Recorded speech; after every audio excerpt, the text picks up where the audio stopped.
that impact our lives and uncover the secret societies and the shadowy elite who construct the reality that we are supposed to believe.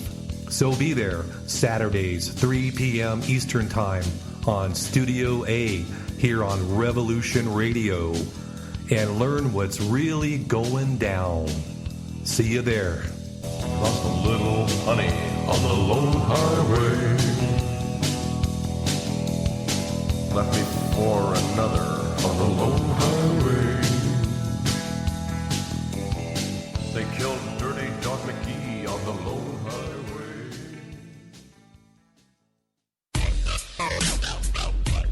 Thank you for listening to Revolution Radio at freedomslips.com, the #1 listener-supported radio station on the internet. Please help support this station so this battle can continue forward. Revolution Radio!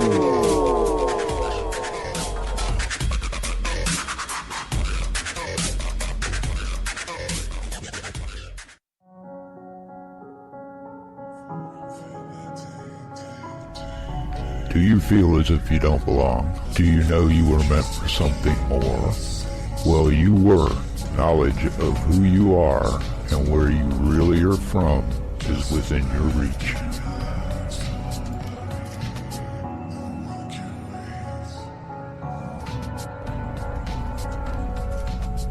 Join Janet Kara Lessin and Dr. Sasha Lessin as they search for the answers as they open up the Stargate to the cosmos.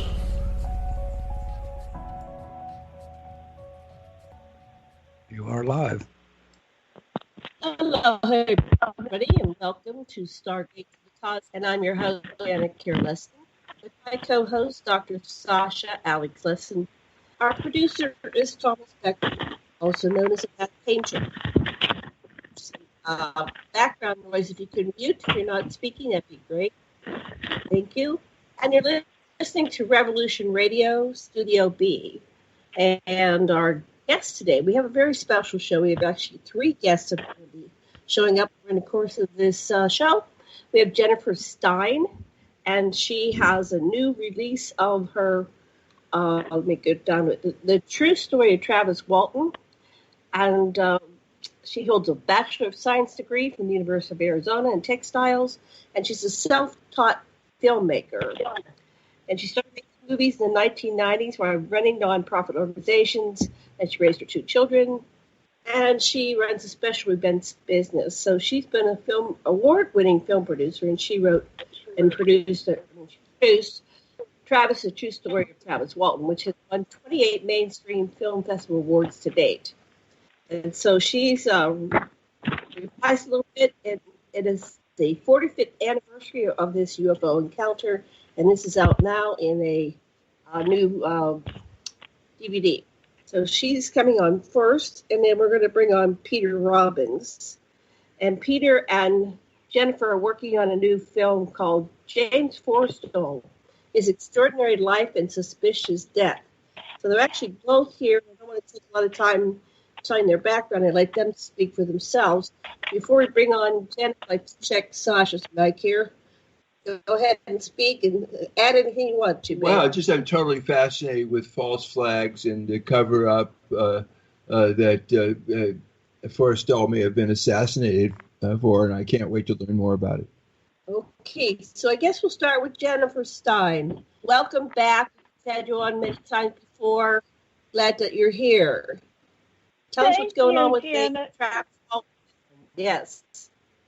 It's such a pleasure, and I miss you guys so much. We're old friends and admirers of one another's work and accomplishments and contributions, so it's really a pleasure to be on your show. Thanks for inviting me. Oh, you're most welcome. Great to hear you again. We hope to get back out after post-COVID and have a better post-COVID world. We'll see what happens and meet again at one or more of the conferences. We always rendezvous at conferences, but we've been out of the circuit for a while here. But right. Tell us about what's going on. Yeah. Go ahead. I was going to say, it used to be Sitchin conferences. That's where we first met in Chicago at a Zecharia Sitchin conference, and then most recently we rendezvous in Phoenix at the International UFO Congress, because that's like the mega has been the really the best UFO conference going on for years.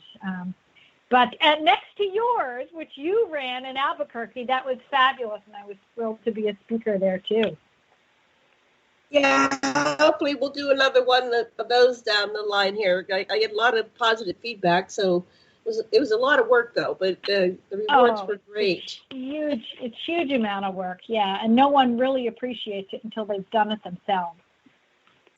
Yeah. Oh, that's true. And have you put on conferences, or you've just been parts of other conferences? Yes, I got saddled running the International Mufon Symposium in 2018 in Philadelphia, because I live here and I'm, one of the competent people, and they last minute called upon me and said, "You got to take this over. You got to run this." So I kind of had it dumped in my lap. I had less than 6 months to pull it together, and we hosted Luis Elizondo, and it was just right after that December release that had come out. So it was it was like being on a treadmill. Plus, I had just lost my sister a few months before, so I was really grieving and trying to handle it all together at the same time. So life throws curveballs at you. What can you say? You gotta, bite the bullet and pull yourself up by your bootstraps and find a way to march forward. And maybe it was even best for me, because I didn't have a lot of time to grieve the loss of my sister. But I did run that conference, and it's one thing running a small little state UFO conference. It's another running a national symposium. It's like, whoa, 1,000 people, 1,500 people, and 5 days of speakers. It's like the International UFO Congress, because the group, the MUFON, meets a couple days before, and we do field investigation training and local tours and meet and greets and fundraising things for just within MUFON itself. And then we also have a film festival, and we have a vendor's room, and we have a 4-day conference with a large banquet. So it was a lot. It was a lot. And I was responsible for, setting up crew, getting camera equipment, the whole shebang. So, and you did it. You did it well. You have a lot of talent, Janet. I have event coordination business and film business background too. So both kind of got dropped on my lap, and I relied on my good friends like Ron James. Ron James Television came in and filmed, all the conferences, and we did a lot of streaming live, and we ran a film festival. So it was great. It came off great. You've used Ron too. He's wonderful. Oh, he is just, he's my hero. Very professional. He's just amazing. And he showed up, and he went way above and beyond the Call of Duty, let me tell you. He's just amazing. He even had us land at his house, because we ended up not having a place to land when we went through LA to catch our flight the next morning. And he said, "Oh, you can come stay at my house." So that was amazing. Great. That's great. Yes, right in San Pedro. He has a great little place there with Sky. I love it. I've been there too. Done interviews there, done filming there, done. Yeah, it's very sweet. Yeah. Overlooks the ocean. So, yeah. Oh, wow. Emery Lane. Tell us about Forrestal. Well, you know what?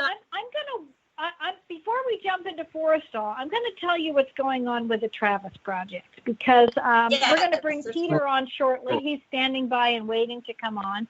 And Peter is really the expert on Forrestal. But, I'll jump into it and certainly add my 2 cents when we have Peter on the line. But as you know, I'm a filmmaker, and I'm always working on projects.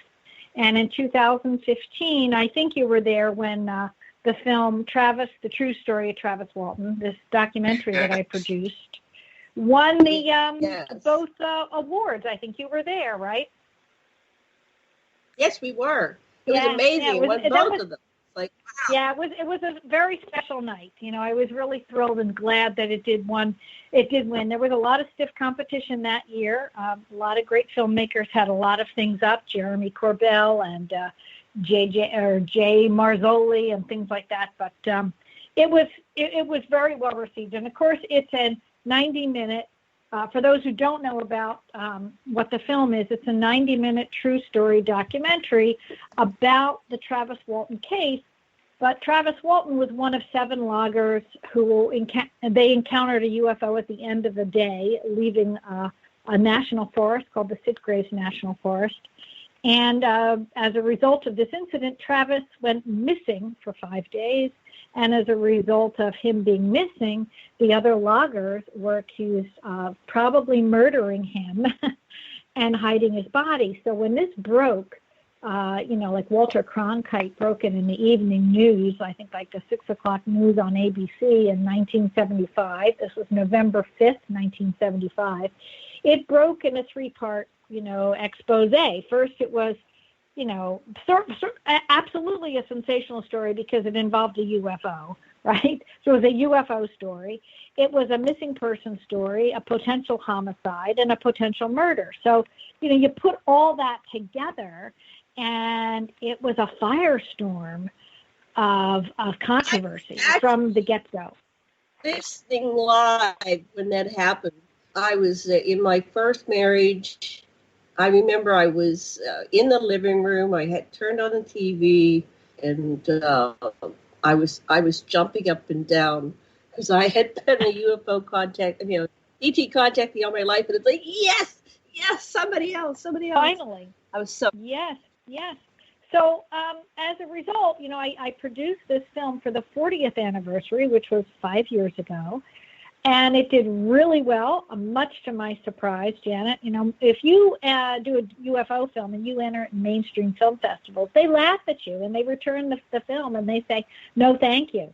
This made it into, I'll say I submitted it to around 50, mainstream festivals because I really felt it could be a breakthrough type of film because it wasn't per se a UFO film as much as it was a personal story, really, when you watched it, you climbed inside the mindset of all of these loggers and the police and Cy Gilson, who did the polygraph.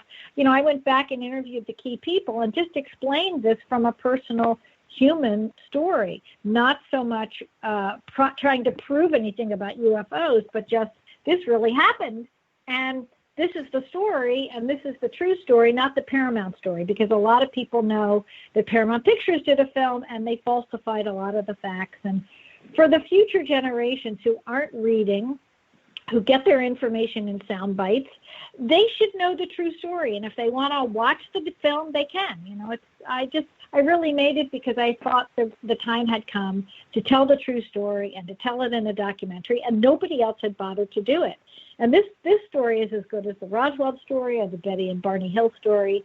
And it was just awaiting a hungry and energetic and naive filmmaker, because, of course, I had no idea how complicated it would be.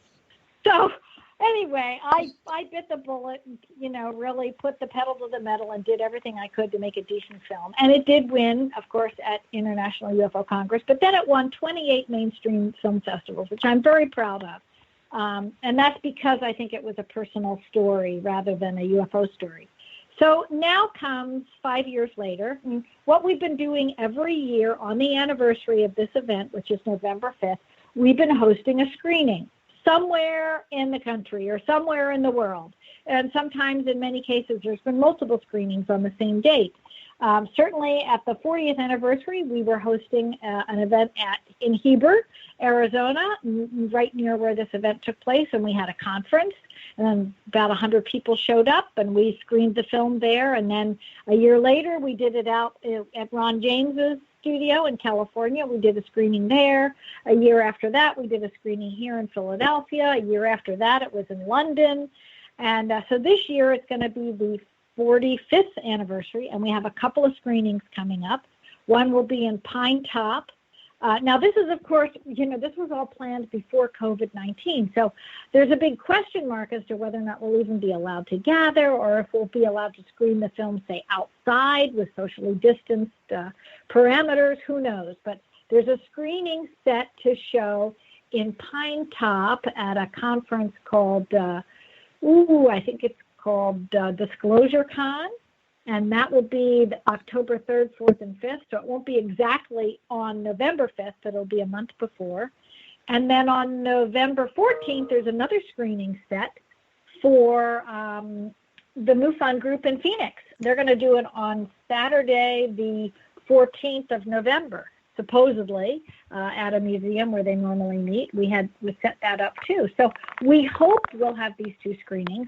But I decided to release a revised edition of the film in honor of the 45th anniversary. So I went back and got a few more interviews. I put in some new archive footage. I did a reenactment of Travis's onboard the craft experience when he wakes up on board this craft and encounters two different species. I did that with Ron James. We did CGI and green screen studio reenactments with actors. So that takes, about 7 or 8 minutes of the film. So it's just an improved version. And we did it in multiple languages because we feel that this film really has international appeal. So we have it both in English in what's called CRT. So for hearing impaired people, they can now read the script. If they can't hear it or completely understand it, they can opt to see the writing at the bottom of the screen, when people are speaking. Then we also have it in French, Italian, Portuguese, and Japanese. And we have Greek done. We don't have it up yet, but now this is all available on Amazon, and people can go to, if they go to On Wings Productions and they click on the Travis Walton film there, that's my website, they can find the Amazon link, and hopefully the Amazon link will be replaced back up on the Travis Walton, themovie.com website. So we're very happy that we've kind of reached this level. I mean, all of each one of these things takes, months and months and months to do, especially if you're working on new projects like I always am. So I always have like eight balls in the air. So when you made it in countries, other languages, is that just the down below, or did you have people speak things in other languages? It's just down below. It's written. It's not done as what do they call that? Insertions of the audio tracks for other languages. We didn't do that. That's like 5 times as expensive. We just did the printed, script at the bottom. So it's like watching a foreign film. You have to read it. But the great thing about Amazon, when it's streaming, if you miss something, you can stop it and rewind it when you're streaming a film, where you can't necessarily do that like when you're in a movie theater watching a foreign film. So, yeah, that's great. That's great. Yeah. So we're very pleased. Just if you're for seeking a venue, you might think of drive-in theaters because then each person has got their own car. I think you're right. That's a fabulous idea. I think so many of them have been closed up now. But speaking of that, one of my co-producers, Bob Terrio, is actually hosting tonight at his home here in Radnor. He put up a big screen in his backyard, and he invited a group of people over, and it's called, Sci-Fi Cinema Circle. And we've been gathering in his living room once a month watching classic sci-fi films. But this year, I should say this month, he's doing it outside because we haven't done it for 4 months because of COVID.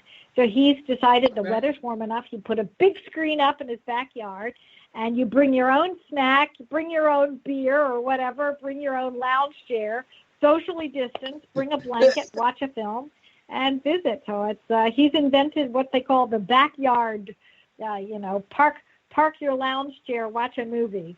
It's a great idea. Oh, that's wonderful. Well, that's what they do over here in Cali. They have their film festival outdoors. Like every year they have. I mean, part of it, they can. But they have this huge space that they have a big screen, and it's wonderful. Down by the zoo, yeah. No, I'm talking about Maui. It's over. Yeah.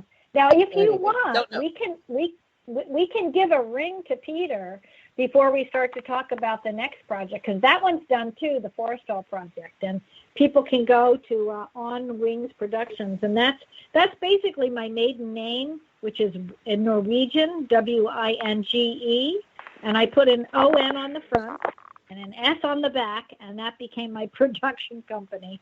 So it's basically my maiden name. And I kind of make a bit of an acronym out of it, like, I'm using my wings. I'm using my maiden name to fly, maybe. That's wonderful. So whenever you're ready, we can call him. Are you I'm ready. Wait. Okay. Let me cue the producer. Are you there, Thomas? Do you have Peter there? He's on. Oh, He's already on. Hi. I thought we were ringing him. No, he's here. Okay, Peter Robbins, welcome to the show. Thank you, first, Janet. tell everybody a little bit about yourself. Go ahead. Tell everybody a little bit about yourself and how you got into this movie. And tell them about James Forrestal, his extraordinary life and suspicious death. Take it away. I'm an investigative writer who has specialized in the subject of UFOs for years and was introduced to James Forrestal, not personally, but as someone who I had never really heard of in 1987. In fact, it was through the public becoming aware of the so-called Eisenhower briefing document, the 8-page document that we associate with a working group called MJ-12, which Stanton Friedman, Jamie Chandere, and escapes me at the time, but another well-known investigator had received a roll of film with 9 frames, and it was images of the 8 pages of the briefing document. Again, it would have been a briefing document for then President-elect Eisenhower. As I recall, it was dated November 1952 or thereabout, and it named 12 individuals who had, at the request of President Truman, come together in 1947 to essentially wrap their heads around the phenomena that had crashed some several dozen miles outside of a then small town in New Mexico called Roswell. When you take the time to study it, and let me say here that literally hundreds of pages have followed, alleging and purporting to be Majestic 12 related documents. I have a lot of considerations about some of them, but I think that original 8-page document is absolutely authentic, and I think the person who established that in no uncertain terms was the late, great Stanton Friedman, who we lost last year. Anyway, in 1987, Mufon held a rather special conference.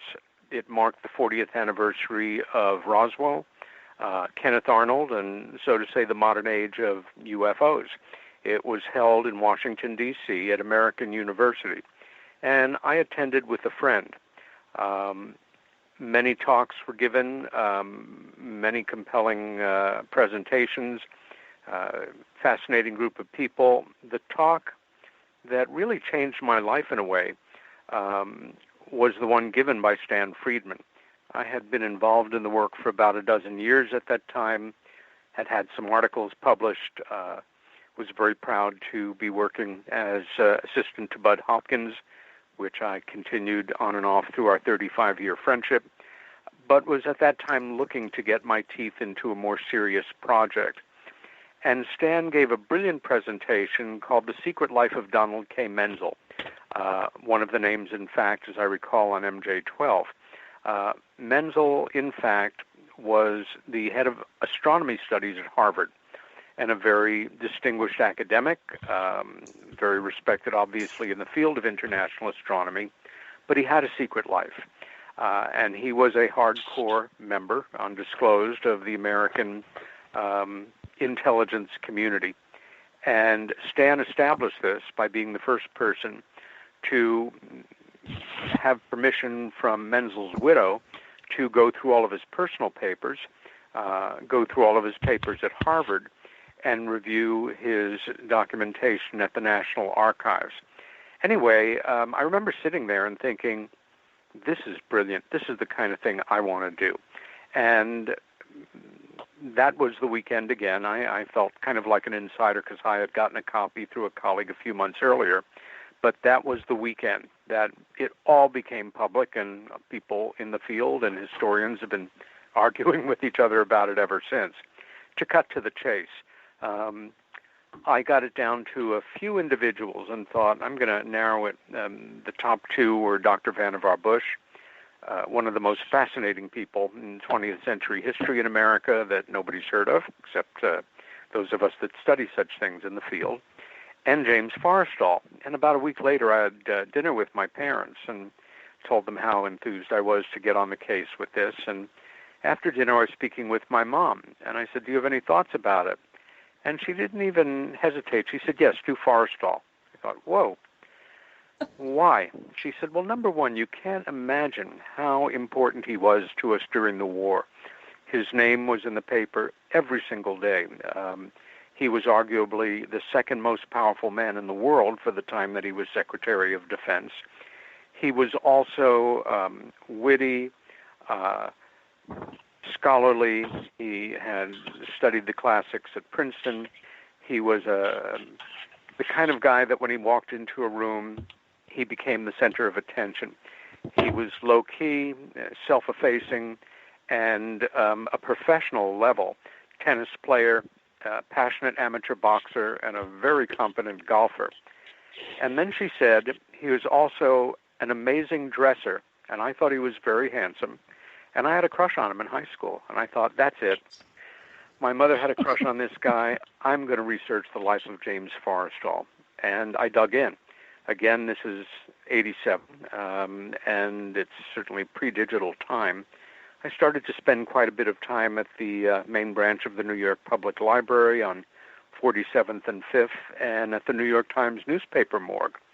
And it seems like 1,000 years ago, but one of the ways you did your research was you looked up key articles by title in huge ledgers. Then you copied out a code number. You'd bring them to the librarian, and she would get the microfiche for you, like some of us older people remember from high school. You'd print out what you needed, return the microfiche. I came and went from the project for years. I started in 87. I didn't give my first talk on it or publish my first paper until 2004. Other things kind of took over my life. I kept coming back to it. And more, it was obvious to somebody that looked between the lines, and all of a sudden it seemed that there was no question about it, that America had immediately bought the sad story that he had killed himself following a profound nervous breakdown. There is no question that he had a profound nervous breakdown. It was very public, and it happened the day that he stepped down as our first Secretary of Defense, and the second Secretary of Defense was installed. And for most Americans, there was no reason to believe that he had not tragically just war weariness and burned himself out and terribly depressed, and out the window he went while allegedly under lock and key at the Bethesda Naval Hospital, which if he was going to be institutionalized, that was the place he should be because he was a former Secretary of Navy. And after years of giving this variations on this talk on and off, I thought, and this goes back about 3 years ago or so, I realized I was at a crossroads in my own career, and one of the things that I had been thinking about more and more is people like us, you and Sasha as radio broadcasters, Jennifer as a filmmaker, so many of our colleagues in the field, no matter how well known, we are reaching overall the audience that wants us to reach them. In other words, we're preaching to the choir. And it's, how do you bust out of that? And I began to ponder it and think, number one, a conference talk is not the form.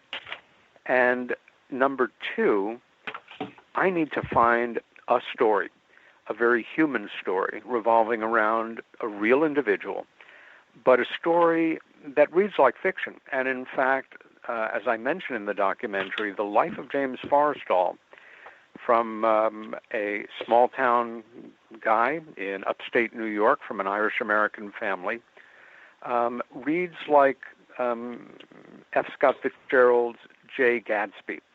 He went from Matawan, New York, to Dartmouth, to Princeton, to the Royal Flying Corps, didn't have a chance to fight in the war, came back to America. Even though he had 3 weeks left to graduate, he just went to Wall Street and decided to follow the American dream and become a successful businessman. He married a very attractive woman with quite a romantic past. She was a former Ziegfeld Follies showgirl. She was an editor at Vogue magazine, came from a prominent Southern family that long before had kind of expended its fortunes. On the outside, it looked like a fairy book marriage. In fact, it was terribly empty. He was a player. From the night he was married, his intention was to have what we now call an open marriage, and it was a very unhappy marriage.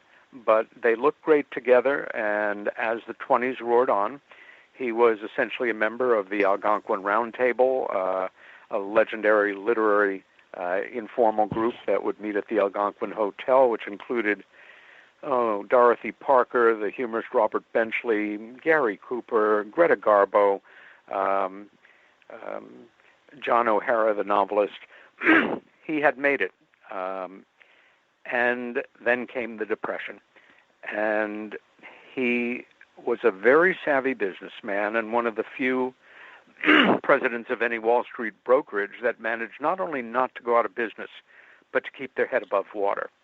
And by the mid-30s, as America was beginning to come out of the Depression, a friend of his from Princeton, who had gone on to become a very successful banker, Ferdinand Eberstadt, who was now working as an advisor to President Roosevelt in what was called informally the kitchen cabinet, as sort of a spoof on the real cabinet, or the $1-a-year men. These were successful, millionaire businessmen, obviously all white, who, at the request of the president, put their business careers on hold, came to Washington, and advised the president for $1 a year.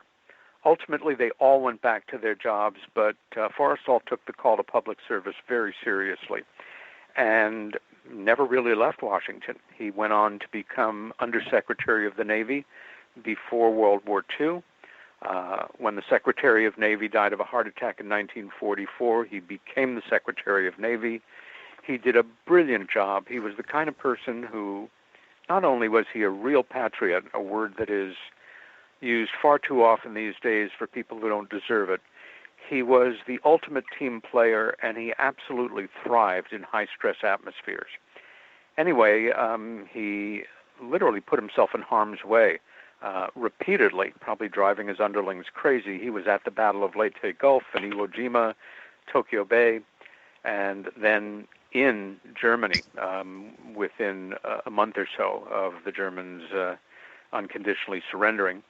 At the end of the war, President Roosevelt had died in April of 1945, and President Truman asked Forrestal, not a committee of people, one man, to take on a very rough, gargantuan job, and that was to dismantle the War Department. Even as a kid studying American history, I always thought, that's an honest name for something. You know, you're talking about what it is and not giving it a fancy title, and create a new entity called the Department of Defense, which would not only include the Army, Navy, and Marines, but a new military agency called the Air Force, which came online in September of 1947. After he had done it, and he did it brilliantly, handling all the infighting and everything, Truman then nominated him, not surprisingly, to become the first Secretary of Defense. And he was voted in by acclamation by both the House and the Senate. Can you imagine anything like that happening today? I mean, not a dissenting vote. And he entered that office in September of 1947. Now, let me stop here for a second. Pardon? He was a big hero. He was. He was an absolute hero. He was a great American. He was a true public servant who loved his country above everything. They don't make them like that anymore, as they say. He was very aware of the communist threat looming right around the corner. Our allies during World War II, the Soviets, who had helped us beat the Axis powers, Hitler and his colleagues. He had a great hand in, as they used to say, making the world safe for democracy. And then there was Stalin, and we knew we had a problem. So he takes this office, the first man to do so, at a very pregnant time in history. We had the bomb. Nobody else had it yet. Of course, the Soviets were able to steal that secret through several spies, and the rest is history. But this is where the story kind of shifts gears. I should say here that I've probably given hundreds of talks over the past 40 years, certainly done hundreds of interviews and appeared on dozens and dozens of documentaries and consulted on many projects. On the surface, this 1 hour, very simple documentary, and I use that word documentary advisedly because, as Jennifer knows, we really didn't know what else to call it. It's as simple as it can be. It's me on a green screen in back of me, looking, nicely turned out. Bob, Terrio, and Jennifer, who came on board to help me refine it, and what they did with what I gave them, for me, was jaw-dropping. But again, I was looking for some way to break into a wider audience, and because even with the Tic-Tac UFOs, and they're being taken seriously by the major media in December of 2017, and subsequently we're seeing less ridicule in the media, which is good. But those 3 letters are UAP now. There are certain people that simply will turn off and not be interested. And I thought, I have to make what I do intriguing and compelling and interesting enough, bordering on entertainment, but not speculating, using hard information. In fact, I drew from 35 separate print sources. There are, of course, lots of myths and rumors and legends, and, I'm sure you guys are aware of many of them, and they may be true, they may not. But I thought, I have to stick to the facts. I want this to be something that can transform a person to at least take that first step through the door into the foyer before they go into the living room and, there's the wonderful world of ufology and all of the personalities and all of the theories and claims, etc. I need to be careful. And so I thought, I'm going to write a script. I'm not a screenwriter or a playwright or an actor, but I have audited what I think is the finest acting class in America for over 30 years, that run by my dear friend John Strasberg, who I worked with in off-Broadway theater for years as a theater manager and assistant director. John's father is arguably the most influential acting coach of the 20th century, and I think John is even a better teacher than his father. That's a whole side story, but I know something about the stage. And I thought, I'm going to write a script, word for word, and then I'm going to workshop it and see how people react. The first time I did it was in a friend's large living room on the Upper West Side of Manhattan with about 20 people there. The second time was for a wonderful UFO group that right now is on hiatus like everything, but they meet monthly in Rochester, New York, and they're run by a great friend of Jennifer's and I, and a brilliant organizer named Cookie Stringfellow. They also have the benefit of being in Richard Dolan's territory, so he is a prominent member of the group and always welcome as a commentator in presentations, and also a dear friend of Jennifer's and mine. Anyway, that brings us to a year ago, April, just a little over a year, when I was going to give this talk for Jennifer's group. And when I say give this talk, first of all, I was going to have nothing to do with images. Jennifer was my dedicated assistant, as I had worked out. I wanted it almost to seem like the images were going by in my mind or something. I just could concentrate on holding a script and not making believe I had memorized it, although it was half memorized, so it was very easy to make it sound conversational, not acting, but just keeping out of my way, letting the real feeling come through, because there's a lot of feeling there. And I got out there the night before, as I would. Jennifer and I had dinner. We were going to do an interview with the local public access television station earlier in the day. And that evening, Jennifer said, I want to make a proposal to you. What's that? She said, well, I have a new toy down in my studio. It's called a teleprompter. Have you ever worked with one? And I said, no, never. She said, well, I've loaded your script into it. Bob Terrio is coming by tomorrow. We have an assistant. Why don't you let us work with you on this and flesh it out and, amp up the production values? And essentially it was 150 separate images or so, a number of film clips that Jennifer located that really add to the story, and dissolves, etc., with a very old-fashioned soundtrack. In fact, it's quite patriotic at times, but it never gets in the way. And my point is this, that it's not up until this point in the story when I think that the audience is kind of hooked, that I bring up the fact that in July of 1947, something of unknown origin crashes in the plains outside of this small town in New Mexico and then continue on. And then we have James Forrestal being sworn in as the first Secretary of Defense about 10 weeks after Roswell. And you don't need documentation to know that his first day at work, what he was faced with was not running the largest, most powerful military in the world at a moment where the world was changing and we had a new deadly enemy, but that plus 10 weeks worth of reports, commentary, interviews, evidences regarding truly anomalous UFOs, hard metal machines of advanced technology from God knows where. And it got to him.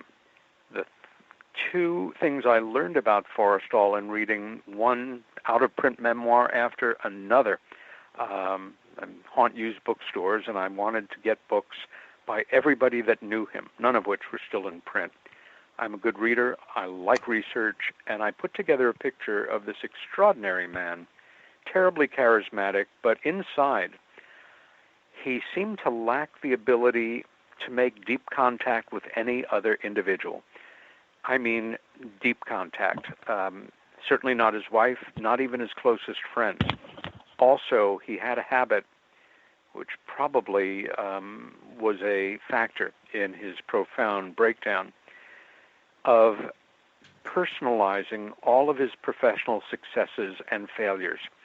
I'm sure there are a lot of people out there that can relate to having a really bad day at work. Awful. You get bawled out by the boss, or you give yourself a hard time, but you go home. You read the paper, you have a drink, you pet the dog or cat, speak to your husband, wife, girlfriend, boyfriend, whatever. Maybe watch a little TV, go to bed, resolve to do better the next day, and you go in. He carried it around with him, and it ate it up. It ate him up. And what I mean by that is he was so ferociously loyal to the president and the previous president that even the disappointment that he felt in himself, that after a year and a half of being the second most powerful man in the world, with all the reserves imaginable to research and investigate, they learned literally next to nothing that he could present absolutely and factually to the President of the United States. And he held together literally until the day that he retired. the documentary is kind of staged in that here's his life up until that point. Then we go into the details of the breakdown. I was able to access a number of the hospital records from Bethesda Naval Hospital, personal accounts from many people that knew him, medical staff, relatives, friends, other government officials, that he was held incommunicado to a great degree for the first few weeks that he was there, with a 24-hour Marine Guard on his door on the 16th floor in 3 shifts, 3 8-hour shifts. One of these young Marines he got quite close to. But after 3 weeks or so, the staff began to treat him, as they should, with what was considered the best therapies at the time in 1949 to deal with a profound nervous breakdown. And he responded. And we see him getting better, gaining weight, taking pride in his appearance, and ultimately scheduled for discharge on May 22nd, 1949. His brother Henry had arranged to pick him up that morning and was going to take him to the estate of a wealthy friend where he was going to get to, recover in quiet, being treated as he should for the next few months, and then probably write his memoirs or who knows what. If we're to believe the official story,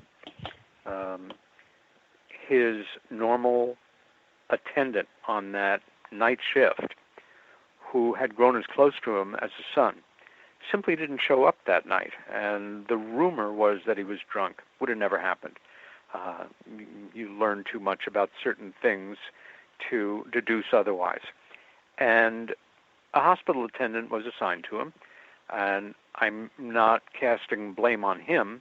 I think he was a dupe like Lee Harvey Oswald in a way, not that he took any shots or was involved, but allegedly he forgot to lock the secretary's door after checking in on him at about 1:30 in the morning when Forrestal was allegedly copying out a Sophocles poem from a poetry anthology, and then went back to check on him 5 minutes later. He wasn't there. The door was open. A search commenced. 5 minutes later, a very loud sound was heard on the 3rd floor or 2nd floor car, the ledge that cars would drive under as they entered the hospital. It was his body. And the Navy quickly concluded that he had jumped out of an unsecured window of an efficiency kitchen. A few days later, he was laid to rest at Arlington National Cemetery. 5,000 in attendance, 19 howitzer salute, the President of the United States reading the eulogy, and had some honors bestowed on his memory, an aircraft carrier named after him, an intelligence medal, a campus at Princeton, but he was all but forgotten. And that's where he lay until myself, certainly, and some other people working at the same time or earlier or whenever, started to put the picture together. And the final 2 parts of my presentation are allowing that little lawyer that lives in all of our heads to present the case. And I feel, and a number of attorneys have complimented me by saying, yeah, I think you would have won in court, even on circumstantial evidence, that we see that he was murdered. Then it concludes with a discussion of why and how, and some closing remarks, and we move on from there. I guess the one that keeps coming through my mind is, was he being shushed about the defeat of Byrd in the Battle of the Weddell Sea in 1947, and was that the secret Sasha, that you're breaking up. couldn't reveal? Yeah, Peter, he was talking about Admiral Byrd. Right. Because that there were a number of things. Yeah. You're right to bring that up, Sasha. I'll let Peter absolutely. Sasha, needless to say, because that story fascinates me as well, in my several decades of digging, I tried to find any conclusive evidence that I am as sure as I can be given their positions and that time in history, and the fact that Forrestal was the Secretary of Defense, the likelihood is certainly that they met, and who knows what they discussed, but I was not able to find anything in any remotely what I considered credible sources to back that up. So that is one of the many things that remains speculation relative to my work in this.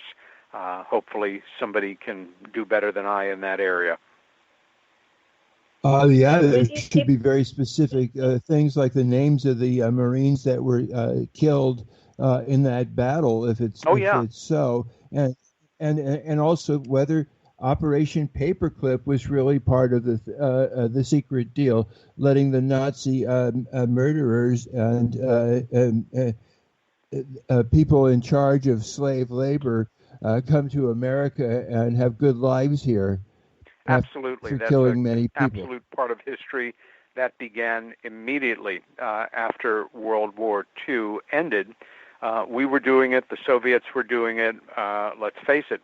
The Nazis had some top-flight technical and technological people, plus they knew how to form an intelligence network, which we badly needed. Our country had never really had a serious intelligence agency. And so those folks were grabbed and, brought to the Soviet Union, brought to America, repatriated, whitewashed, so to say. But that started several years before James Forrestal was even in the picture. Yeah, the question is, earlier, was there a battle in 1947 between a false flagged scientific expedition, but was really a military convoy that went to Antarctica and confronted submarines and some craft. The British had even been defeated trying to get in and out of this tunnel, where submarines were going from the base of Argentina and Tierra del Fuego, and also from South Africa, bringing SS people and their Ukrainian girlfriends to this whole story, and it's supposedly coming from some MJ-12 sources that Kasdan and others are citing. What do you have on it, Peter? Nothing. I've seen, all sorts of information put out about it, but in terms of a direct connection to James Forrestal from unassailable sources, I came to dead ends. The New York Times had some very interesting coverage, absolutely fascinating, as did a number of other publications, and then it all went black. It became a subject that was never discussed again officially in public. I tried very hard, Sasha, let me tell you, but I felt, number one, the way I work is very methodical and holding myself to the highest standards I can of establishment information. Needless to say, there is a ton of books and articles and papers and lectures and presentations and DVDs and, parts of documentaries that cover this, but rarely can they supply, it may sound really kind of straight and just so square, but what is considered evidence and proof to some people is not what I consider evidence and proof. So I'm not contesting anything that you say. I mean, it is a fascinating story. One of the most, for me, one of the most totally engrossing mysteries of the entire post-war intelligence, certainly UFO-connected, dark realities of the national security state that we all live in right now. But I felt if I couldn't find anything that would stand up, in a court of law, literally. Again, my goals were very specific here. And I have to say, on the surface, if you watch this, as Jennifer knows, it's so simple and so non-threatening. It's the kind of thing that until you really get into it, could be shown for a church group in the basement on Sunday, or for high school class, or shown at a local library, or by a fraternal group like, the Lions or the Kiwanis or something. But it is. Why would anyone want to kill this guy? Why would they want to kill him? What do you think? Very simple. Very simple. Number one, I think it's fair to say that you and Janet and Jennifer and me and everybody listening, if we asked them, if we could poll them all, every single one of them, either they or people close to them or people that they know or people in their family or from work, at one time or another, have been in that great general umbrella of what we call in therapy, or seen a counselor, or been analyzed, or consulted a psychiatric social worker, or it's a part of modern life, certainly here in the Western world. In 1949, it was exactly the opposite. Probably one person in 500, if that, anywhere in America, knew somebody who was in therapy or seeing a psychiatrist. If you were, a wealthy matron in New York, perhaps you would go to Vienna for a series of months to be analyzed by a protege of Dr. Freud's. But we're talking here not about an alpha male in this all-white world of post-war America, the people closest to the President of the United States, the most powerful working group, arguably on a certain level, in the world. And that this guy, this most charismatic, hardest working, most respected, he cracks up, he crashes and burns. He literally just tries to take his life later that day, several times after, but he stopped each time. Now, we can deduce without any question that... Peter, we have to pause. Yep. 5 minutes. Okay, hold that thought. Theme 5. Don't forget we come back.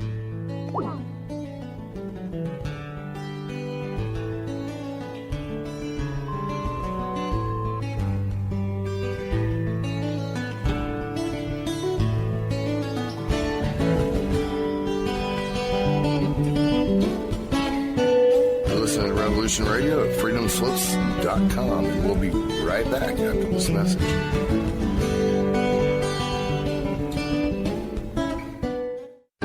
Many years from now, would you be willing to trade all the days from this day to that for one chance, just one chance, to come back here and tell our enemies that they may take our lives, but they'll never take our freedom?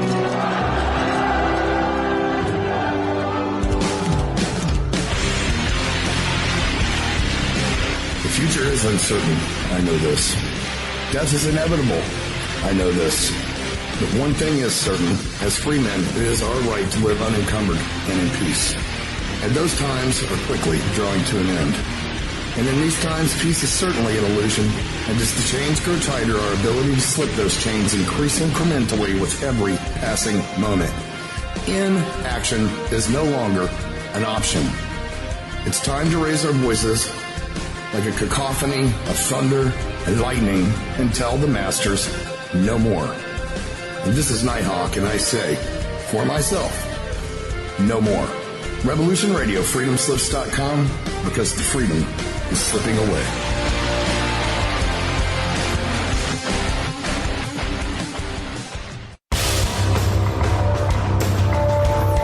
Hello, my name is Mr. Rowe. I am the host of Reality Extraction. Revolution Radio at freedomslips.com. I utilize logic, intellect, and magic to methodically autonomize, vivisect, analyze, examine, study, scrutinize, and extract an essence of reality from a fog of illusion and confusion. You can find me on Studio B every Thursday at 1700 hours Pacific Time. That's 8 p.m. Eastern. No topic taboo, no subject too strange. I strive to take a neutral standpoint during the dissection of the topic at hand. That's Reality Extraction with Mr. Rowe on Revolution Radio.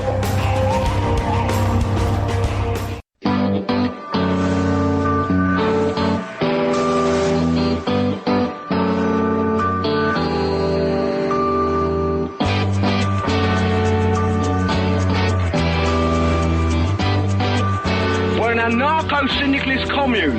We take it in turns to act as a sort of executive officer for the week. Yes. But all the decisions of that officer have to be ratified at a special bi-weekly meeting. Yes, I see. By a civil majority in the case of purely internal affairs. Be quiet. But by a 2/3 majority in the case of more... Be quiet. I order you to be quiet. Look, you stupid bastard, you've got no arms left.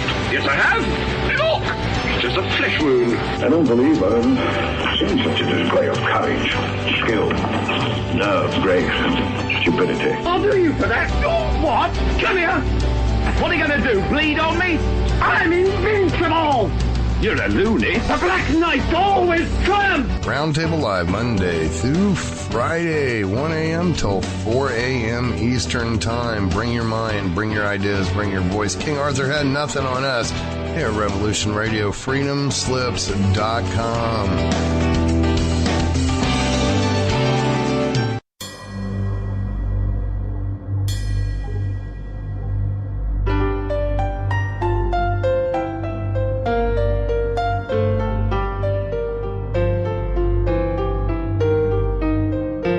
Did you ever feel that things were not quite right? That everything was just ever so slightly askew? Do you have, to paraphrase Morpheus, a splinter in your mind? If you're interested in hearing the latest information about UFOs, the paranormal, ancient cultures and structures, monatomic elements, longevity, fantastic discoveries in science, downloaded to your brain, then tune into us. Hi, I'm Dave. And I'm Mackie. And we are Shiny Side Out, Sundays 2 to 4 a.m. Eastern. See you then. Revolution Radio, freedomslips.com. You don't need to expect us. We're already here.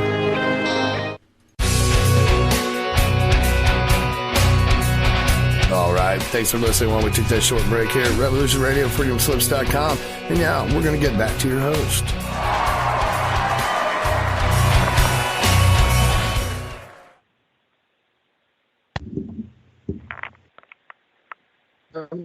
We're back? I guess so. Aloha and welcome back to Stargate to the Cosmos. And I'm your host, Janet Lessin, with my co-host, Dr. Sasha Alex Lessin. I just ran over his poor toes. Sorry, honey. And you're listening to Revolution Radio, Studio B.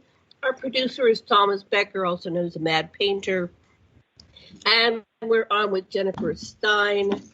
And we have Peter Robbins. And we're going to be bringing on Eric Wayne Key around the 9:30 mark. But before we get back to our show, I'd like to remind everybody to please go to revolution.radio, to the upper left-hand corner, to the tab where you can make your donation this week.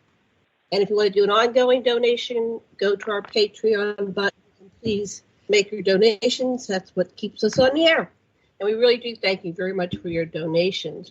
And I want to remind everybody to go to aquarianradio.com. I have a page I put up with pictures, and you can buy Jennifer's DVD and Peter's, I guess, DVD, whatever format it is, streaming. The links are there, and please do check those out. Okay, when we left, we were in midstream of a sentence, but I heard you, Jennifer, 3 or 4 times trying to get in. So what would you like to say? I just want to say it's been such an honor to put this project that Peter so diligently researched over really 35 or 40 years of Forrestal's life and lay it out fact by fact, because as Peter was mentioning earlier, he doesn't stray from what's actually well-known facts in the news, things that were in the New York Times, major papers, definitely covered in certain people's books. So there's no assumptions or extrapolations made. There's no, personal ideas given that this is probably why. So it's all completely based on fact. But anyone who knows certainly the UFO history that was going on and the codification of secrecy that took place from 1945 right straight through to 1952. I've been reading some of the classics during the COVID-19, like Edward Ruppelt's book and Donald Keyhill's book, right?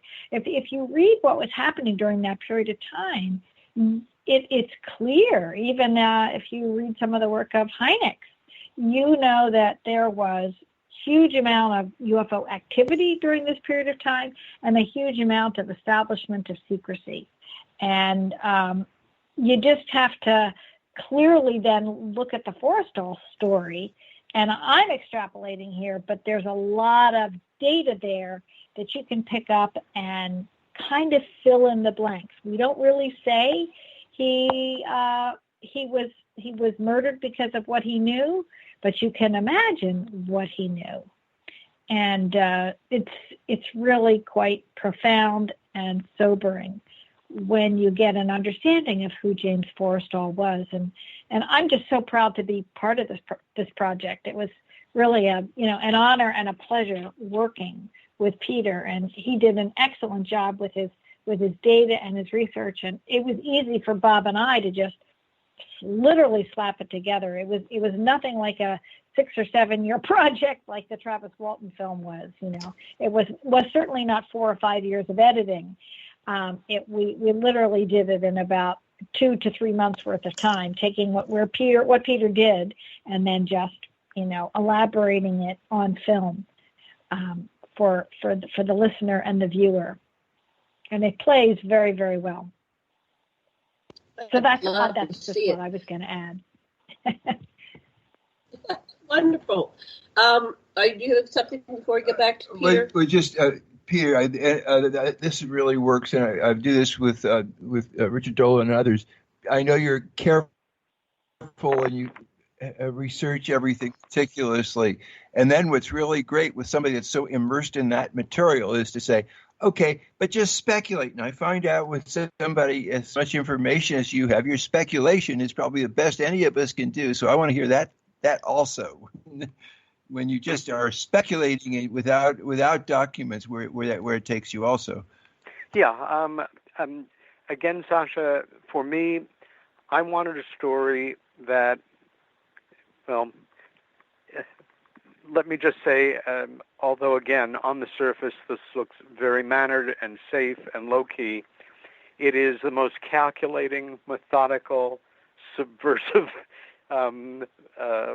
manipulative project I have ever allowed myself to get caught up in. I mean that in the best way possible.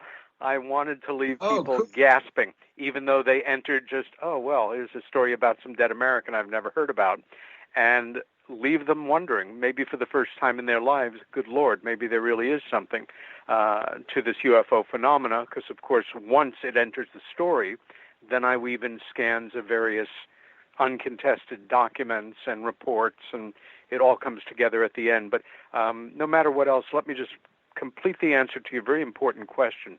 Why was he killed? Going back to 1947, I think it's fair to say that none of these most powerful men around the president even knew anybody that had what we'll call a nervous breakdown. And, certainly it wasn't for real men like James Forrestal, maybe somebody's wife or something, but all they knew was that this man allegorically knew where all the bodies were buried. He knew everything that Truman knew about this subject, and he had had a profound mental collapse. Sure, he might recover. His brother was coming to pick him up. He was going to go to his state of a friend. He was absolutely he would never have willingly, given away any state secrets, but they couldn't be sure. What happens if he had a relapse? And in that sense, the last part of the story is pure Greek tragedy. I like to joke sometimes that mob hitmen, before they shoot you in the back of the head twice with the Silence 22, they say it's nothing personal, it's just business. And I conclude thinking that first, it wasn't one person. It had to be at least two. They had to have the proper identification to get into that hospital in the middle of the night. Were they wearing lab coats? Did they have name tags? They walked up to that room. They got him across the hallway. They forced him out that window. And obviously, I don't want to give everything away, but the amount of evidence that we can corroborate, again, unquestionably, is shocking. He simply had to die. It was nothing personal. In fact, I speculate it's not out of the question that one of the individuals who helped participate in forcing him out that window might have known him, liked him, respected him. But this was not about this. Also, was the president involved? Did the president know? Did the president give the order? I doubt it, simply because that president had to preserve what we call plausible deniability. Truman was a tough son of a bitch, but he was honorable on a certain, how can I say, a code of behavior that we don't see so much in modern times with certain presidents. And it could never be allowed for him to be tied directly to it. I think this decision was made just below Truman. At least that's my informed speculation. But it is a hell of a story, and it's a true story. And once I am able to finalize getting the rights to all the photos that we use, I am nothing if not impractical. Jennifer, a great artist, also has a good business head. I don't. And I just went about finding dozens and dozens and dozens of images and didn't even make notes on which archives they may come from. Were they in the public domain? Was there a modest fee associated? So as soon as that's done, it will be available for streaming. In a limited way, it is available as a DVD now on Jennifer's website, but it will hopefully start to get watched by a bunch of people once it is truly out there in the not-too-distant future. Wow. Yeah, excellent. Keep us posted, and I can always update links and stuff. Great story. Or put, update information on the site to support that when it gets released. Okay. Thank you, Janet. Thank you. What would you like You're to most say? welcome. And I'm going to leave you just by asking, Sasha and Janet, are you guys okay, and everybody in your family and circle of friends there? Oh, we're fine. So, have you heard from your family, honey? Everybody's fine. Yeah, we've been locked down. Yeah. This family, I think they believe in it. It's really interesting to see the decline. It doesn't matter when you're rich enough, you can isolate yourself easily, and so that's a shame. But my sister's rich. Yeah. Well, I think so. We are all very fortunate relative to so many other people in the world. So let's count our blessings and stay safe. Yeah. Oh, I want to add to this. I think we may have caught some variation of this at the UFO Congress in 2018 in February, when it was still in the winter, and we were deathly ill.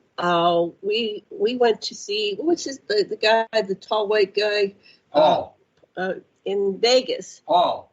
What? Oh yeah, Hall. And we came from that over to the UFO Congress. So yes. I think that Hall we were deathly ill after that 2-day conference there. And then we were in bed, just fighting for our lives. And then finally we were with Misha Johnson, and she said, we've got to get over to the UFO Congress. And so there were two of them. They drove two separate cars so we could lie down, because that's how sick I was. And then I got there, just made it, went to my room. Then I started to feel better, But the rest of the conference, what is it, 5 days, right? We were just in and out, taking turns. We had a booth. And then on Saturday night, one of the other people, one of the vendors, he was a doctor. I think he wasn't a presenter that year, but he did present at conferences. He said, I'm going up. I don't feel great, and I'll see you tomorrow. And he died. He went up and died. So something nasty going around. Yeah, and that was at the UFO Congress. So I don't know if anybody knew that, but we had one of our people fell that weekend. Wow. Yeah. So I think that something's been. I study this, and I think something's been going around for years. And today I got an article that they're pushing it back. That it may have been we might have had our first fatality before China. So we've got to really look at this. But I don't want to take up this whole show with this. You could do a whole show on the conspiracies around COVID and all the theories. But someday I think they'll get to the root of it. But they may not. It's the same thing like Forrestal. They want to cover something. We're not going to find out. Right. That might be the case. Okay. And I had a question. When did NJ-12 come to be? It came to be in the summer of 1947 as a direct result of what we understand to be an executive order of President Truman to pull together 12 leading figures in the world of military, science, biology, psychology, people who would round out a above top secret working group to try to figure out how to interpret the crash debris, the implications for humanity, make the decisions that would change the world or become that little seed in the middle of the pearl that is the national security state. It didn't start with nuclear secrets. It started with this. And how different history would be, I speculate. That's me. I have a feeling, having read almost everything that Harry Truman ever wrote that was published, and a great deal about him. It just fascinated me as a public figure, and that had he been left to his own devices or had different advice, that maybe after 6 months or something he would have said, the hell with it. We need to get this out. It's not ours. It belongs to the American people. This information belongs to the people of the world, and gone on the radio. And, my fellow Americans, it's my solemn duty too. Now, of course, that couldn't happen in the modern world. It would have to be, all coordinated with other world leaders and religious leaders and economic leaders and people in psychology to try to figure out, what the implications were going to be. Anyway, my feeling is, and it's just based on human psychology, deductive reasoning, critical thinking, and getting as much as I could behind the eyes of these 12 guys, that imagine, this thing happens, and you are contacted by the Office of the President of the United States and called in for an above-top secret briefing and told that you are being named to a 12-person working committee to discuss what to do about the greatest shock, arguably in human history on a certain level. That's got to be a pretty heady experience. And for these guys who were already, highly respected in their fields, very successful, I'm sure they all had nice, healthy egos, the thought of, what do you mean you're going to go public? There goes my cushy job and the knowledge that I'm an ultimate insider, and aren't I special? No, Mr. President, I think we really need to continue to study this until we have come up with a fuller picture. Maybe not bad advice, but that core of keeping that secret changed America and by implication changed the world. I think in a scholarly way it's best laid out by our friend Richard Dolan in UFOs in the National Security State, Volumes 1 and 2, and there will be a Volume 3, I'm confident, we see how everything started to bend around this subject. And here we are, now living in a world, in a country with like a zillion classified secrets and a very tiny number of people who are charged with even the ability to look at them and consider declassifying them. It's done. It is a national security state, and if nothing else, the hubris, the level of embarrassment, the awkward implications of any modern-day president, this president, the last president, the next president, whatever, coming forward and busting this open. Again, not that I think one individual could do that now. It wouldn't happen. And part of the reason for that is it doesn't matter your party or your affiliation or whether you're on the left or the right. Once you are a president of the United States, you're part of a very exclusive club. And you're connected to dead presidents who are history. You're in a special place. The thought of going to the public and saying, my fellow Americans, it's my solemn duty to, we've been keeping this secret from you since 1947, and we're not alone, and I'm sorry that we've been lying to you. It would mean that we would officially have been admitting that every single president of the United States since Harry Truman, and including all of them, were unindicted co-conspirators in the largest cover-up in history. And that ain't going to happen. It's why disclosure, to my way of thinking, will not come with an official release of information by this government, unless, of course, its hand is being forced overtly or covertly. Otherwise, people will continue to take it more seriously. We have several spectacular new documentaries coming out this year. Randall Nickerson's documentary on the Zimbabwe UFO landing, and of course, Phenomena, James Fox's feature-length documentary that, until the pandemic, was going to do something that no UFO documentary had done, I think, since the 70s, which was see a national release in theaters around the country. I'm hoping it's still set for September. I only wish that James could have, he's earned it, the pleasure and the satisfaction of seeing it come out in theaters, because it's going to be a firecracker. So the process continues, but again, unless something happens that is unforeseen, I don't see the American government anytime soon saying, gosh, you won the arm wrestle, we give up, we've been lying, it's true, and we're not alone. Did you have something you wanted to add, Jen? No, I just want to say bravo, Peter. You nailed it.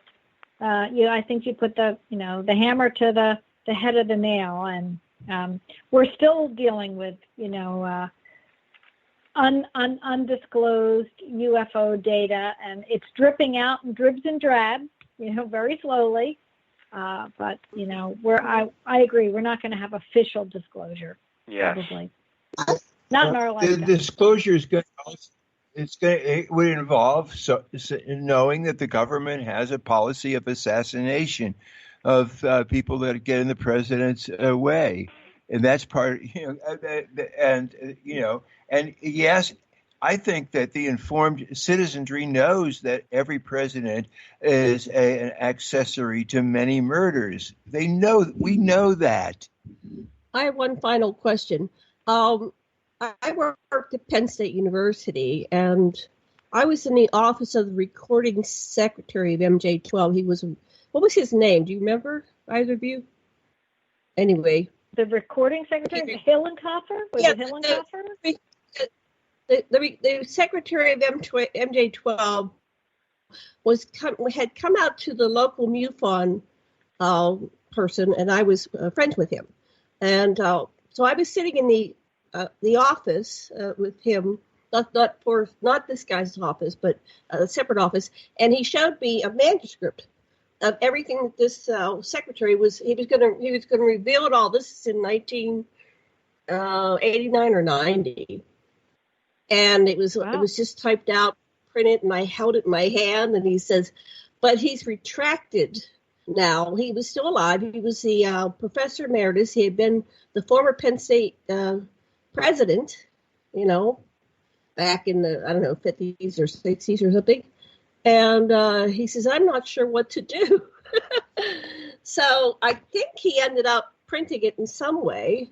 But he said, I don't know what to do, because he's retracting everything he said. He said, I spent months, like 3 or 4 months, and I interviewed him a dozen times, and I have the final manuscript, and then he retracted it. And he doesn't want to come out with it. So something happened back then.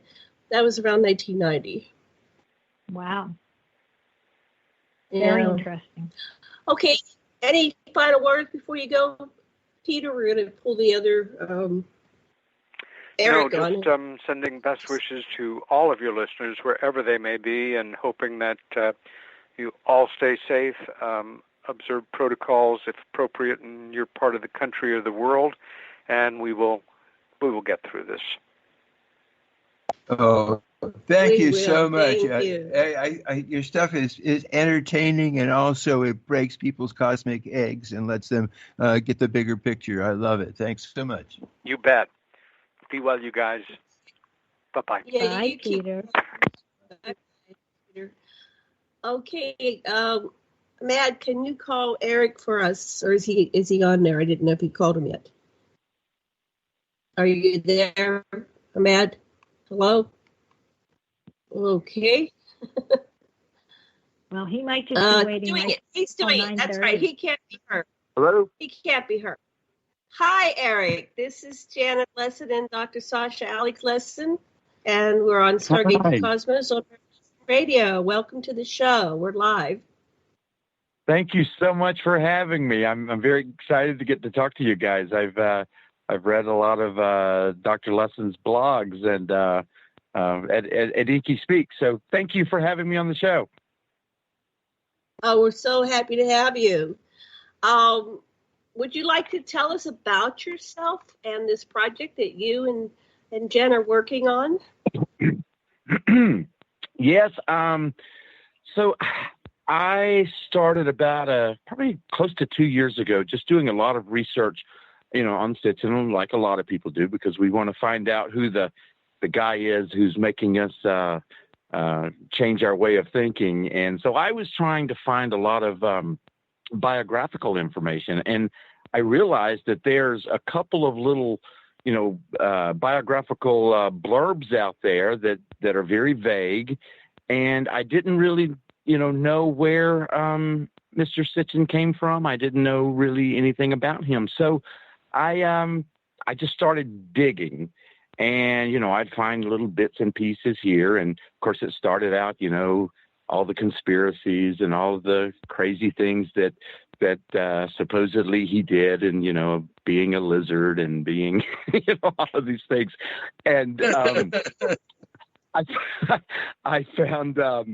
he's also part of the Illuminati, and anyway, but then so I went on and I went through newspapers.com, which is just this amazing resource for anything that you are looking for. So I started looking up Zecharia Sitchin. Then I realized that his name had been changed back in the 60s.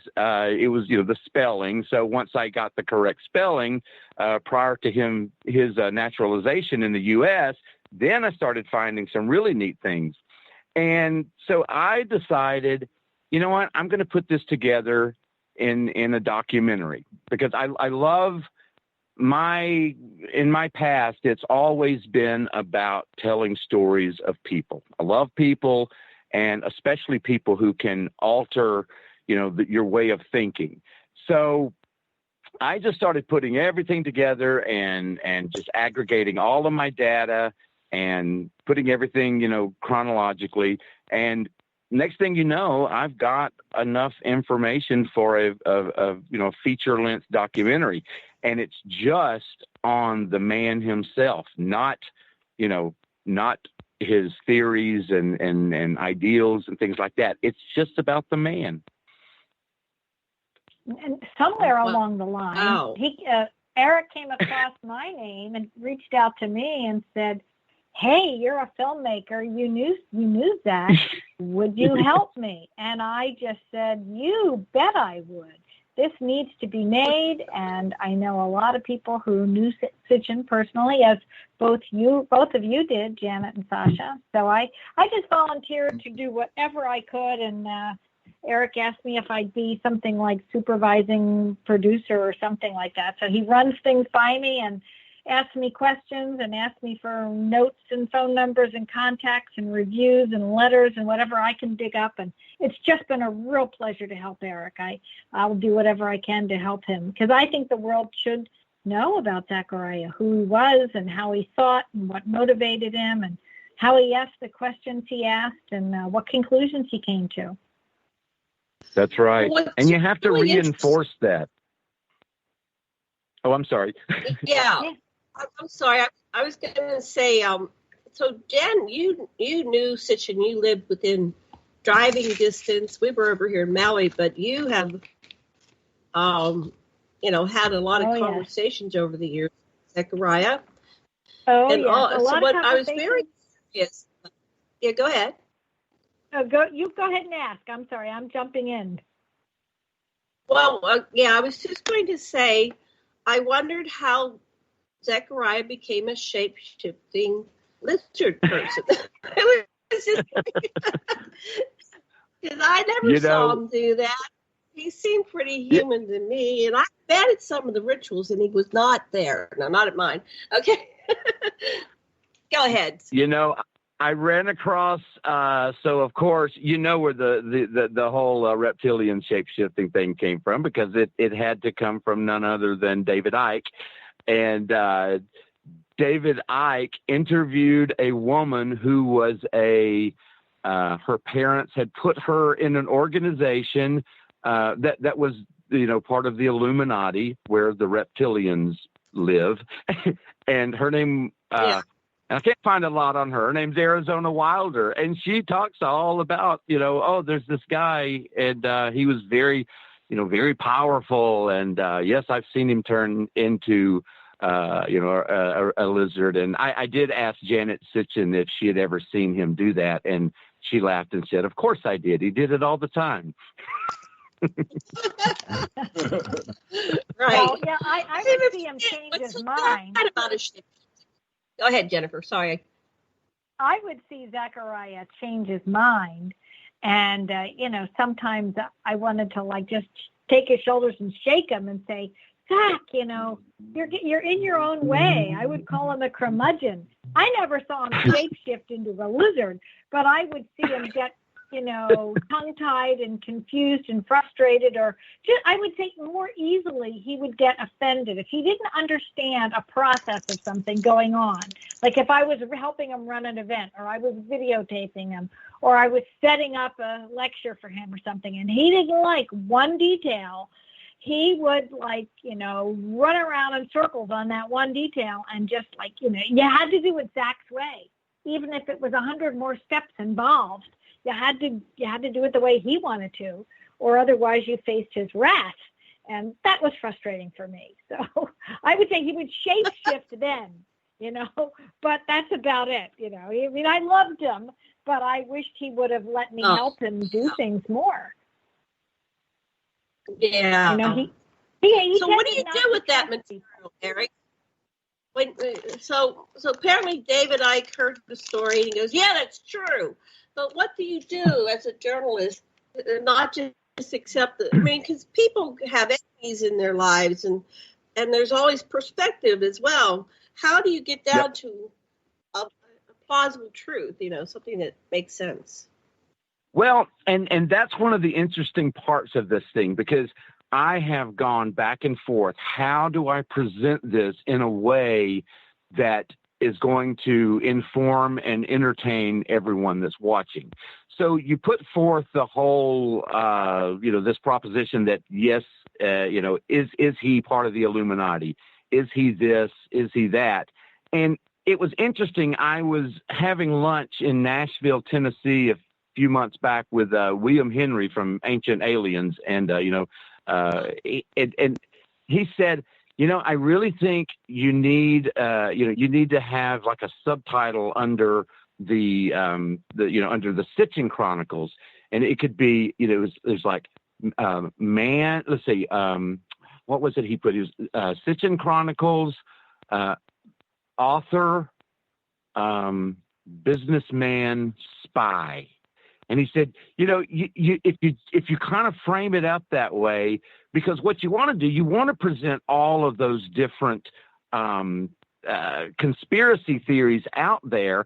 But then me being a journalist and a storyteller, I wanted to go back to kind of find the root to a lot of these things. So Sitchin, and a lot of people don't realize that Zecharia Sitchin was an incredibly successful man prior to ever releasing The 12th Planet.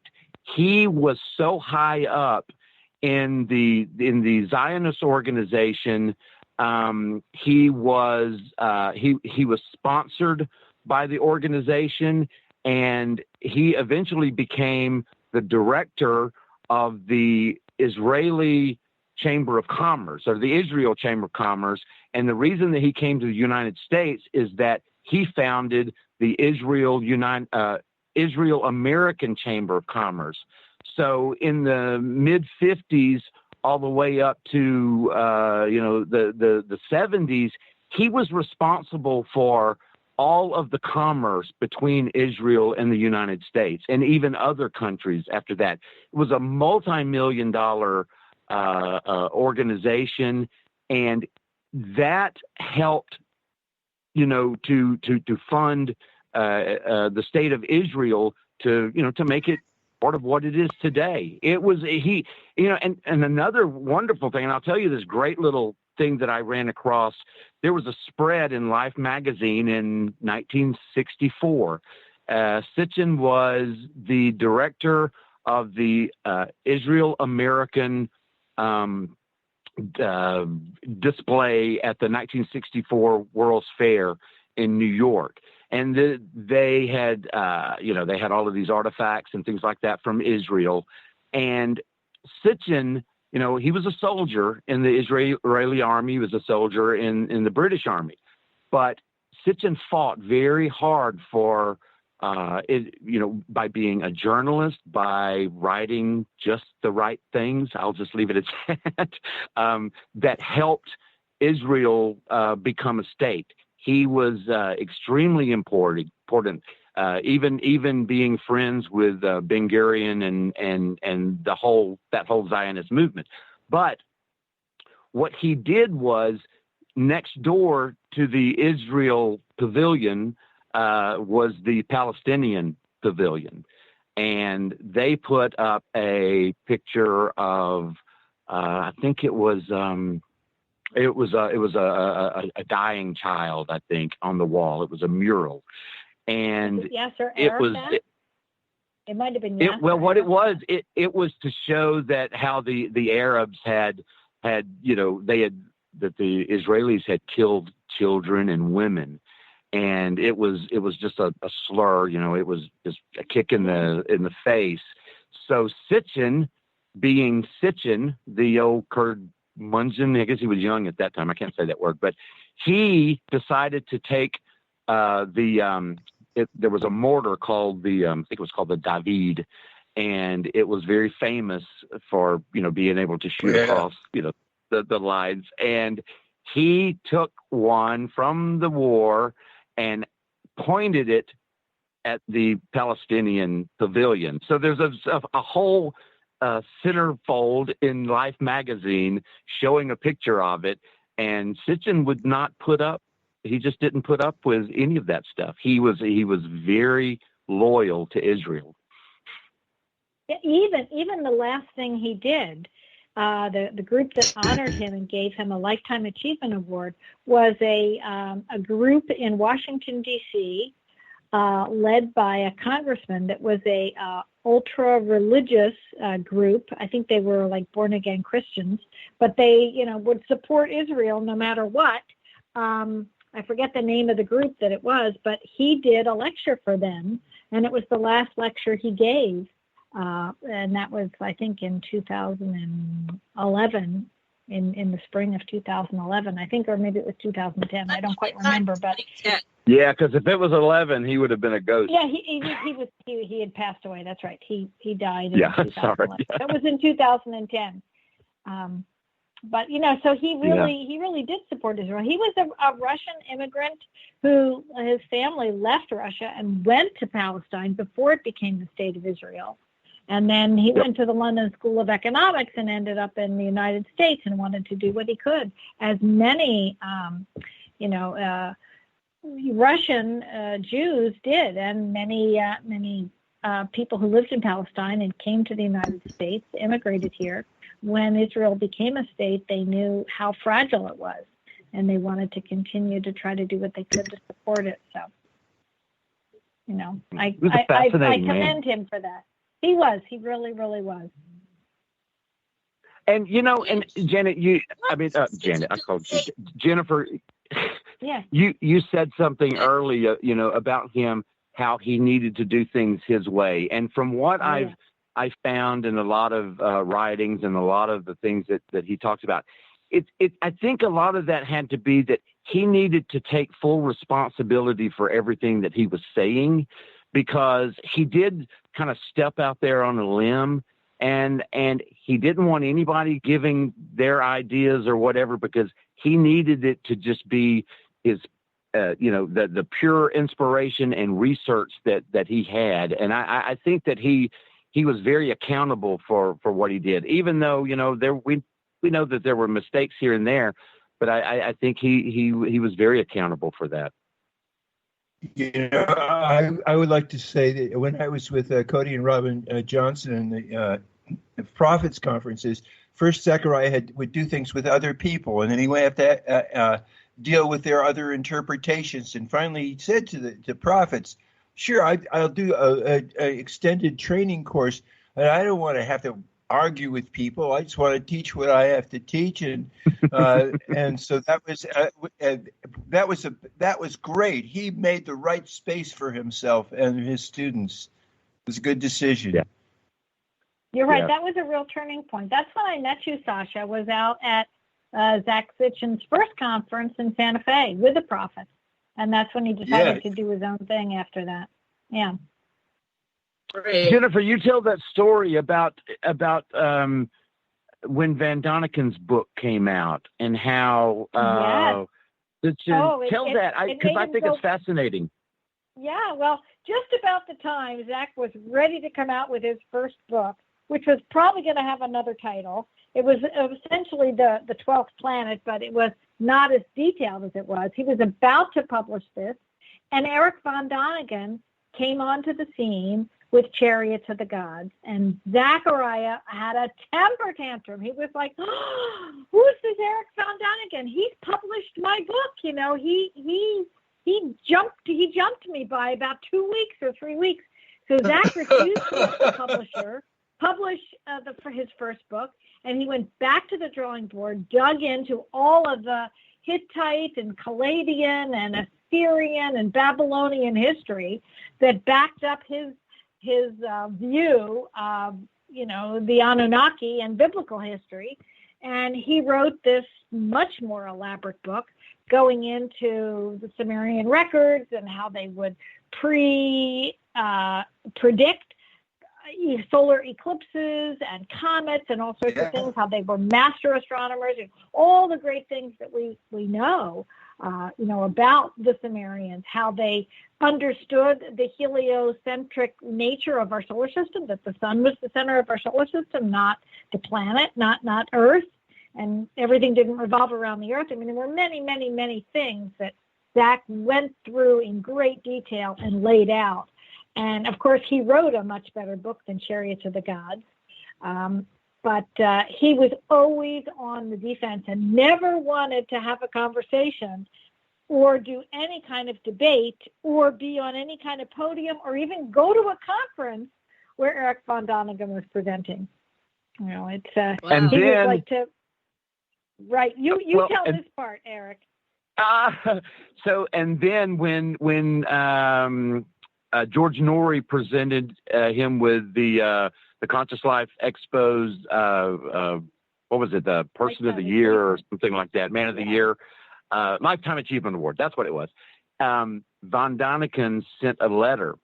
And so I have a video that someone took on their phone, and Norrie reads the letter, and it's from Von Daniken talking about how much he always, respected Sitchin's work and how, detailed it was. And, it was wonderful. And Sitchin, you see the look, he's kind of just sitting there, and you could almost read his mind, like, yeah, whatever. And then, he just kind of, you can see him kind of soften at the end, and he's like, I don't think he said that was nice or anything like that. But it was just wonderful. And I am trying my best to get Von Daniken's take on Sitchin. I'm hoping that I'm going to be able to get him on video talking about it. That would be great. You wanted to be appreciated. You really wanted, he'd love to be appreciated. But let me ask something. So Chariots of the Gods came out in 1968, and I remember it very clearly. I was ecstatic that information was emerging. And so you're saying that Zach backed off, when did his first book come out? I thought it was. So it came out in 76. Okay. It came, That's a long time. Yeah. Well, the guy was so. Go ahead. I'm sorry. Yeah, maybe I had my data wrong. Maybe it was a couple years before, and Zach was already working on the book, because his wife Rena is the one that kept saying to him, stop talking about this, shut up and start writing. So I know that I've been frustrated Zecharia, but maybe I have my dates a little wrong. I thought that Chariots of the God came out in 1975, but the movie came out then. Earlier. The movie came out in 75, I think, because that's when I discovered it. Uh-huh. So maybe it was the movie that came out, and Zach didn't know about the other book. Von Daniken did a series of In Search of Ancient Astronauts with Rod Serling as the narrator, and they were on television all through the late 60s and early 70s. And I saw them all. I watched them the first time. I own those. I keep watching them over and over because they're just so fascinating. That, and you remember that there was that time. Now, I was in 75. I was only 9 years old. But I was so into this stuff. And remember, there was like In Search of Noah's Ark and all of those crazy things that came out around that time. And for a kid who was just about to discover Star Wars, it was just the greatest thing for my mind. It changed my entire life. Yeah, I think there was a series called In Search of, which was a spin-off of In Search of Ancient Astronauts, which was a specials. They were special shows that were longer than a normal television show, like 2 hours long. So I think it was Leonard Nimoy, I think. Narrated. Yeah, you're right. In Search series. One of my long-term memories, much better than my short-term. Amen. But that changed my life. I was so ecstatic. My parents were very strict Christian religious, and I would have all these debates about, when Von Daniken, my family would have debates, and I would pull out Von Daniken, and I'd go to the verse in the Bible, and we would just have all these discussions, and everybody get pissed off at each other. And that was my childhood. I'm sorry. But I love that. I love to tell the story that I grew up Pentecostal holiness in the deep South, Alabama.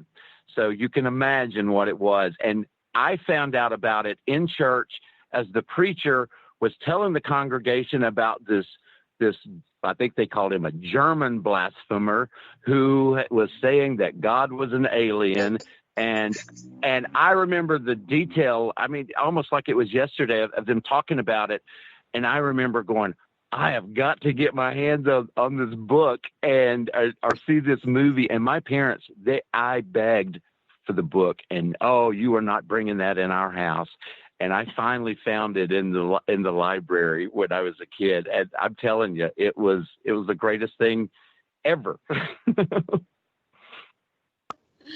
Well, that's great. So Eric should tell everybody about the website and where people can find out information, because this is a support the documentary film project too. Yes. People can fund it and learn more about it. And there's a whole Italian group. You should tell them about them too. There's a group of several thousand people all over Italy. And they're planning a Sitchin, centennial celebration that we've all been talking about. And these people, they have lots and lots of speakers who come, and they just speak about Sitchin. And I have never seen. I think the group. I can't remember I can't speak Italian, but it's the Other Genesis. And, these people are they're extremely intelligent people, and most of them came out of the Catholic Church, sort of disillusioned and are trying to find an answer. And this is, this is just as believable as anything else, but they're an amazing group of people. I have a website. It's sitchin.org. And right now it's just a splash page with the 2 trailers on it. And we're going to do a second fundraising campaign after the pandemic has lifted and, everybody's back to normal, if that happens. But the back end of that website is actually, there's a full social network back there. I haven't released it yet, but where people will be able to, what I want to do, I created the Sitchin organization. It's a nonprofit organization, and the mission goal for it is the. Oh, I'm sorry, I had an echo. The mission statement is basically for for what is it? I can't even remember my mission statement. But basically, I'm collecting all of data that's out there, from newspaper articles to magazine articles to recordings to whatever. I want to aggregate everything that we can find on Sitchin, and then to perpetuate the things that Sitchin was trying to get across. I want to be able to get the younger generations interested in it. So that's what that whole organization is about. It's all about getting the word out there, because there's so many people who have yet to discover that, and they're lost in their journey. We all go on that journey, and we end up someplace. And, personally for me, it's the one thing that just feels right in my gut. And I feel good about where I am, spiritually and intellectually, because things seem to make a lot of sense to me. And I think a lot of people are searching for that. So that's what this whole thing, is about. So Sitchin.org, you can see those, there's 2 teaser trailers, they're about 4 minutes each. And, but in time, this whole thing will open up, and hopefully we'll get a nice dialogue going. And really, hey, Jen, Janet. Yeah? I just had a quick question. Do you have any of the pictures of the groups at the end of our conferences? We would all get up on stage, and they would take a big group picture. And I had one somewhere. I can't find it. I sent them. I sent many of them off to Eric. So I'd be happy to. I'll go through them and see if I can find any with you and Sasha in them. And I do have them. I just have to go back through the years and find them again. But sure, I'll be happy to send them to you. And email it. I would love that, because it doesn't even necessarily have to have me, because I know a lot of the people, and we're an older group, so we're starting to pass on. So let's get that out there. Sasha had a question. We're almost out of time. Well, it isn't a question, but it's like Zecharia Sitchin's work fits in with this larger idea of a revisionist anthropology, which is we take what people said and say about their worldview as what they are, not as a myth, but as their description. And it's the same thing with radical phenomenology. You just take a person, what they're saying, they're telling you their truth without you having to push it into some kind of a matrix rather than and so that's what Zecharia is doing. He's basically saying, look at this stuff. If we really say these people are describing what was told to them and what they observed, then you get a whole different picture instead of discarding information that's there for us. And so that's what I look at. He basically has changed how we look at everything. He really yeah, did. absolutely. I can remember one of our Sitchinites, I will call her that. She traveled with Zecharia. Her name was Joyce Sealand. And at a Columbia University event where he hosted a luncheon and he talked about why he did what he did with his life. And then he gave us all an opportunity to say something if we wanted to. And Joyce stood up, and it's just very pertinent to what you just said, Eric, that reading Zach's work can change your life. And you mentioned this too, Janet. So Joyce got up and said, my life is divided into two segments.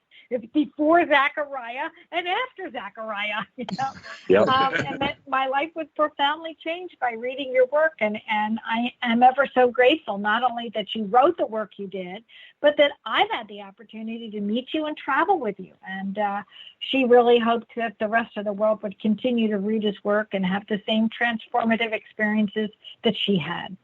And I was like, wow, that was really a poignant thing. And I made sure that I got that in the memorial piece about Zach, because I think she spoke for all of us. Yeah, she did. Well, Eric, we're almost out of time. Why don't you take us on out? Well, I appreciate you guys or what you're doing, and I really hope to get to talk to you guys, because I've been meaning to. I may have written you a couple of times, and I want to be able to get your take on a lot of things, and maybe have a conversation over the phone about some things that we can add into the documentary, because the people who were there with him and who knew him, you're right.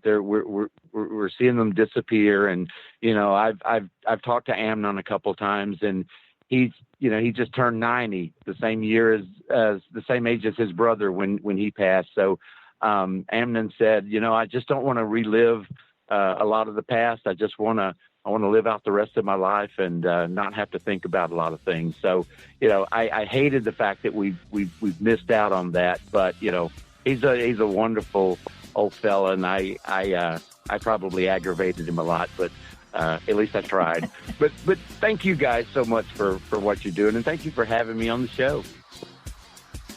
Thank you for doing what you're doing, Eric.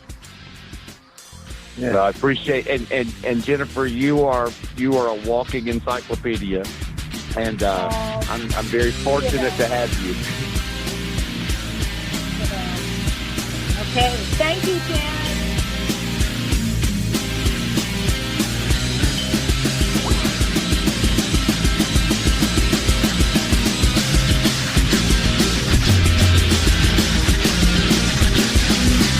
Thank you for listening to Revolution Radio.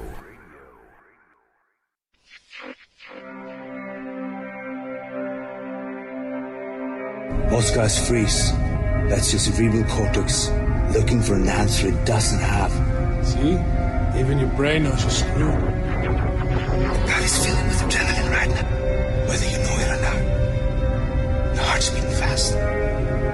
It's getting a little harder to breathe. The neurobiological system is telling it to run, but your knees are too weak to move. Fear is not real. The only place that fear can exist is in our thoughts of the future.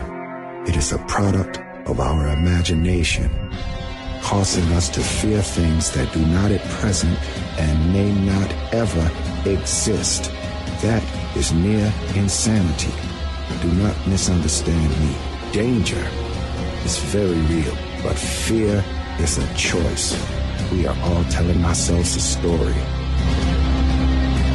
You're listening to Revolution Radio at freedomslips.com. 100% listener-supported radio. Reporting to danger. Unafraid. Right here, where information never sleeps. Revolution Radio!